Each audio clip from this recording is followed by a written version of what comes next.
My name is James Harris. I live at 9 Pleasant Avenue, Montclair, New Jersey. I'm here tonight representing the New Jersey State Conference of the National Association for the Advancement of Colored People, the oldest and largest civil rights organization in the country. What brings me here tonight is the mission of the NAACP. We are dedicated to eliminating racial discrimination and racial hatred. We're also dedicated to economic, educational, political, and social equality. What is happening in this proposal is a civil rights issue. Yes. Why is it a civil rights issue? Look at the composition of the floor. It was Martin Luther King in Memphis, and it's Anthony Curtin in Englewood. Dr. King lost his life trying to get fair treatment for sanitation workers. I'm here tonight trying to get fair treatment for the secretaries and secretaries. It is extremely disappointing to me to look at the composition of the people who are making this decision and the people who are going to be most directly. I understand it. I saw the chart. And I realize that you have some difficult decisions to make. But I want you to look in the face of these individuals, parents who have lived and worked in this community. You're going to destroy this community trying to save a budget. Guarantee that the company that gets the contract will not look like these people, will not live in the town with these people, and will not bring the same type of pride to this community as these people. These are your people who go to the churches in this town. These are the people who have given their time. I spoke to a woman of 30 years of service, and like that is gone to a contractor. It's unacceptable. What I would request of this board is to go back to the table one more time. One more time, work with the state NJA that's here tonight, work with the NAACP who's been here. We brought this to your attention. This is not right. Now, if you're talking about saving money, why are you picking on the lowest paid people in the district? There are people who make more money. Hiring new people when you're laying off somebody else, that's not right. It's not right. So I come here tonight to say, go back to the table, find the savings someplace else. Do not fire the people who care a great deal. Now, I will tell you that the NAACP throughout this country is watching a pattern. And this pattern is being promoted by some people who don't look like these folks. There's a higher plan that's happening all over this country by the 1%.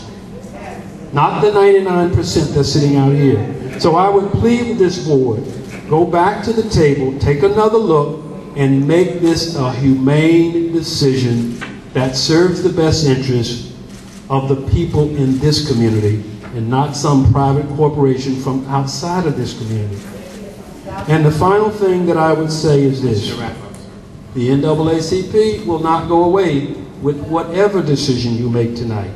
You are starting a struggle that will be ongoing. Yes. Because we're already the most unemployed people in the country. Yes. And you're going to place these folks. What is the savings to a parent who now can't take their sons or daughters to the hospital because they have no medical care? I'm going to ask you to wrap up. What?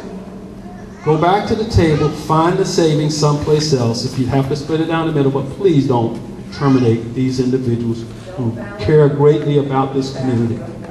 This is my plea. Thank you very much. Thank you.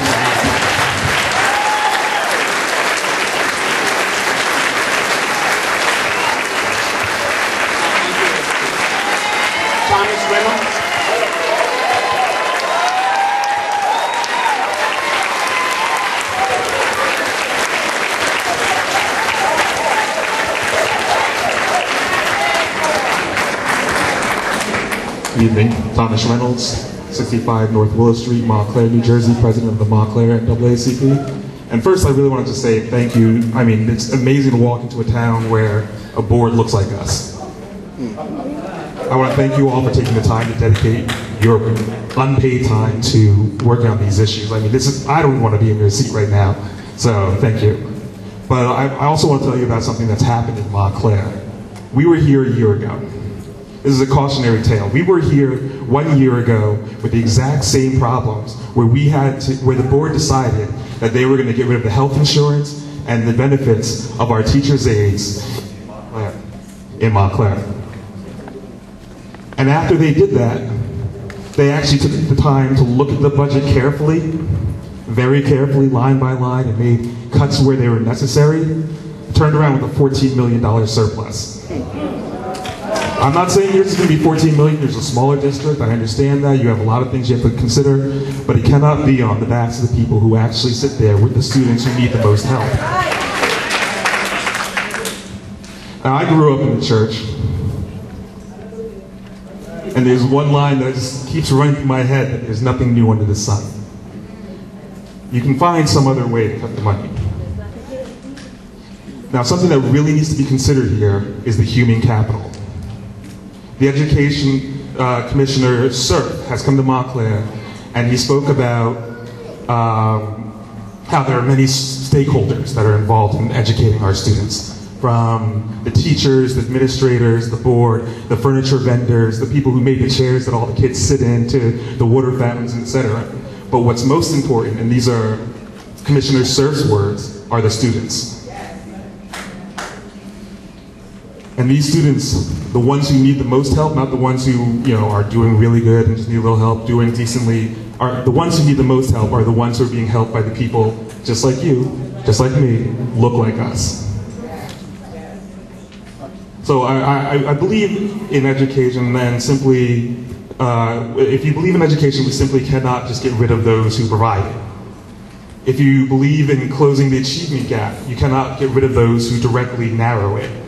And if you understand the purpose of a Board of Education, which is not to be the puppet of a school district, but to be the intermediary between parents and administration, advocates for the students, then you will go back to your conference rooms, and with the unions and with the NAACP and with the NGA, and find a solution that puts values before dollars and the students first.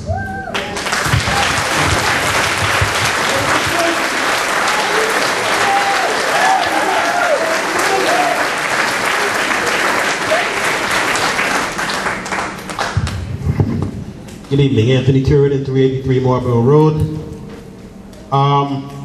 Some may know in the room I'm the president of the NAACP for Bergen County. But what I did today, I was intentional by inviting these two individuals to this meeting. Primarily because I'm coming to you as a personal resident of Englewood. About 2 years ago, some of you may remember Board of Education. My intention at the time was, I seen the board was leveling out and starting to do better. I remember you saying we're going to maintain a 0% budget, right?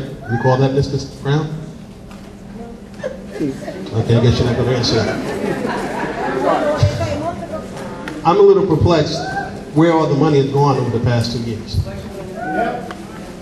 I'm a little perplexed that, as Mr. Harris said, those whose salary or just getting them across the board is being removed.